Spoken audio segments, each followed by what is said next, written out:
एक दिन जलते हुए सूरज में भूख के मारे मंदाकिनी रेलवे स्टेशन में पड़े कचरे में खाने के लिए ढूंढती रहती है। उसी समय में उसी स्टेशन में दूसरी तरफ साहब 1 रुपए दो साहब ऐसे आते जाते लोगों से भीख मांगती है मोहिनी। ऐसे वो दोनों एक दूसरे की तरफ देखते हैं और उन दोनों के बीच में कच्चे आम के टुकड़े बेचने वाला एक आदमी रहता है।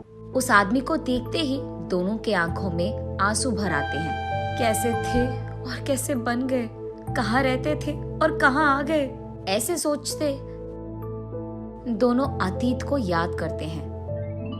एक छोटी सी घर में मंदाकिनी, मोहिनी, उनका पिता रंगैया और माँ रत्तालू एक ही घर में साथ में रहते थे। रंगैया बहुत बीमार था। उनको न खाने के लिए खाना था, न ही रंगैया की बीमारी का इलाज करवाने के पैसे। जहाँ देखो उस घर में बदकिस्मती नाच रही थी। बीमारी बढ़ने के कारण रंगैया गुजर जाता है। दोनों लड़कियों के साथ रत्तालू सड़क पे आ जाती है।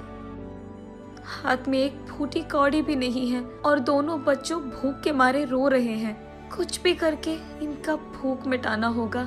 ये फैसला करके उन दोनों बच्चों को लेकर सड़क पे घूमते हुए आखिरकार रेलवे स्टेशन पहुंच जाती है रत्तालू। वहाँ इधर उधर घूमती रहती है। उस दौरान उसे वही मौजूद एक आदमी कच्चे आम के टुकड़े बेचते हुए नजर आता है। उसको देख कम निवेश के पैसों से ज्यादा लाभ दिलवा सकता है ये व्यापार। ये सोचकर वो फैसला करती है कि वो भी वही व्यापार करेगी। लेकिन उसके पास निवेश के पैसों के लिए एक फूटी कौड़ी भी नहीं होती है। एक जगह पे आम से भरे एक पेड़ को देखती है। वो छिपकर उस पेड़ के सारे आम को चोरी कर लेती है। उसके बाद उन कच्चे आमों का टुकड़े करके रेलवे स्टेशन में नमक और मिर्ची का पाउडर लगाकर बेचने लगती है। कच्चे आम के टुकड़े, कच्चे आम के ताजा टुकड़े, आइए बाबू आइए, एक टुकड़ा खरीदिए। नमक और मिर्ची से बनाए हुए मीठे मीठे आम के टुकड़े, आइए बाबू एक टुकड़े का स्वाद कीजिए। अगर आपको पसंद आया तब ही खरीदिए। ऐसे चिल्ला चिल्लाकर सारा दिन वो रेलवे प्लेटफॉर्म पे आम के टुकड़ों को बेचते रहती है। ऐसे दिन भर चिल्लाने के बाद उसे कुछ पैसे मिलते हैं। ऐसे उन तीनों को उस दिन थोड़ा खाना नसीब होता है। ऐसे ही अगले दिन भी और थोड़े आम को चोरी करके उनके टुकड़ों को बेचकर पैसे कमाती है। पिछले 2 दिन की तरह ही अगले दिन भी आम को चोरी करने उस पेड़ के पास जाती है, ये सोचकर कि उसे कोई नहीं देख रहा। लेकिन वहाँ मौजूद आम के पेड़ के मालिक को रत्तालू रंगे हाथों पकड़े जाती है। वो आदमी रत्तालू को आम के पेड़ से कसकर बांध देता है। उस आदमी के पास मौजूद कोड़े से रत्तालू को मारने ही जाता था कि मोहिनी मंदाकिनी दोनों उस मालिक के पांव पड़कर, साहब हमारे माँ को मत मारो साहब, माँ को छोड़ दो साहब। ऐसे वो दोनों उस मालिक के दोनों पांव पे गिरकर रोते रहते हैं। साहब खाने के लिए चोरी किया है साहब, मैंने पैसे नहीं है साहब, बच्चों को खिला भी नहीं पा रही, खाना खाकर बहुत दिन हो गए साहब, इसलिए चोरी करना पड़ा। ऐसे रत्तालू रोते हुए उस आदमी से कहती है। लेकिन फिर भी वो मालिक कोड़ा से रत्तालू को मारने ही जा रहा था। ठीक तभी उस मालिक की पत्नी वहाँ आती है। छोड़ दीजिए जी, जो हो गया सो हो गया, कह रही है ना गलती हो गया। उसके 2 मासूम बच्चे हैं, लड़कियां हैं, उनके मुंह देखकर छोड़ दीजिए। ये सुनकर मालिक, देखो आइंदा अगर यहाँ तुम नजर आई तो इस बार जिंदा नहीं छोड़ूंगा, ऐसे क्रोधित होता है। आइंदा ऐसे कभी नहीं करूंगी साहब, मुझे माफ कर दीजिए।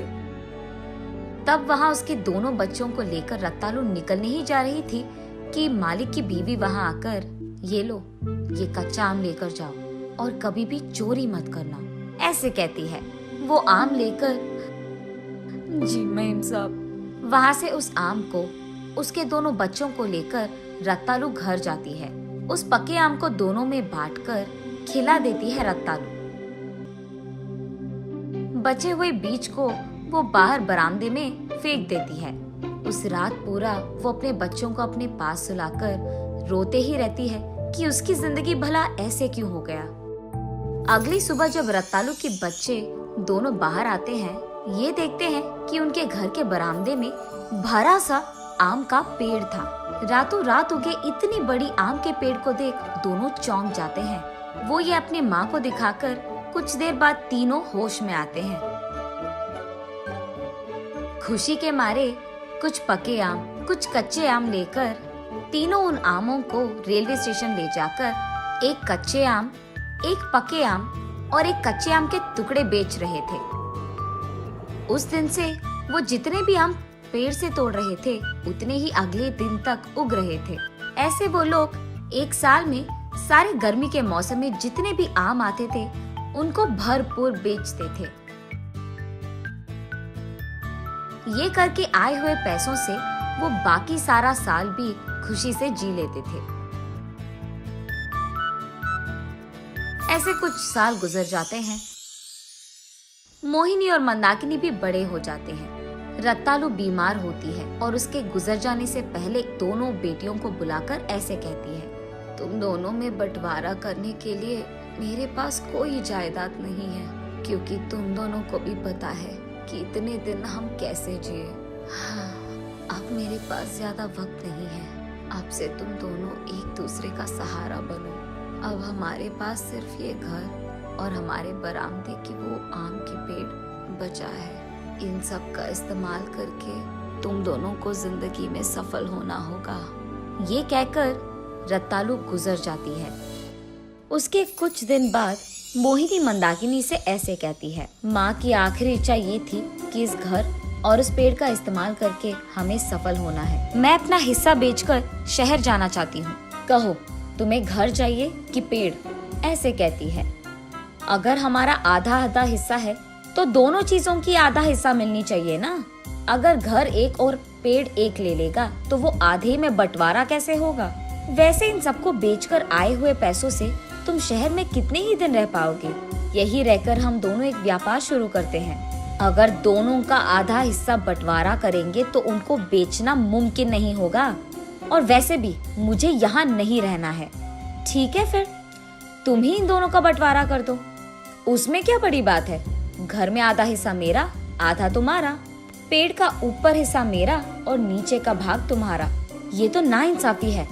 पेड़ के नीचे के भाग से मैं क्या करूंगी? तो फिर घर और पेड़ के आधे हिस्सों से मैं भी भला क्या ही करूंगी? शहर कैसे जाऊंगी? अगर वो नाइंसाफी है तो ये भी नाइंसाफी है। अच्छा तो ठीक है, पेड़ के नीचे का भाग तो मेरा ही है ना, मैं उसके साथ जो भी करूं मेरी मर्जी। ये कहकर वो कुल्हाड़ी से पेड़ के नीचे के भाग को गुस्से में काटने लगती है। ये देख मोहिनी क्रोधित होकर, अच्छा तो फिर घर में आधा हिस्सा भी मेरा है ना, मैं उसे कुछ भी करूं। ये कहकर वो उसके हिस्से के घर को जला देती है। कुछ देर बाद आम का पेड़ नीचे गिर जाता है और उनका घर सत्यानाश। ऐसे वो दोनों बिना सोचे समझे गुस्से में ये सब करने के कारण ही उनका जिंदगी पलट जाती है। ना उनके पास काम करने के लिए कुछ है, ना खाने के लिए कुछ।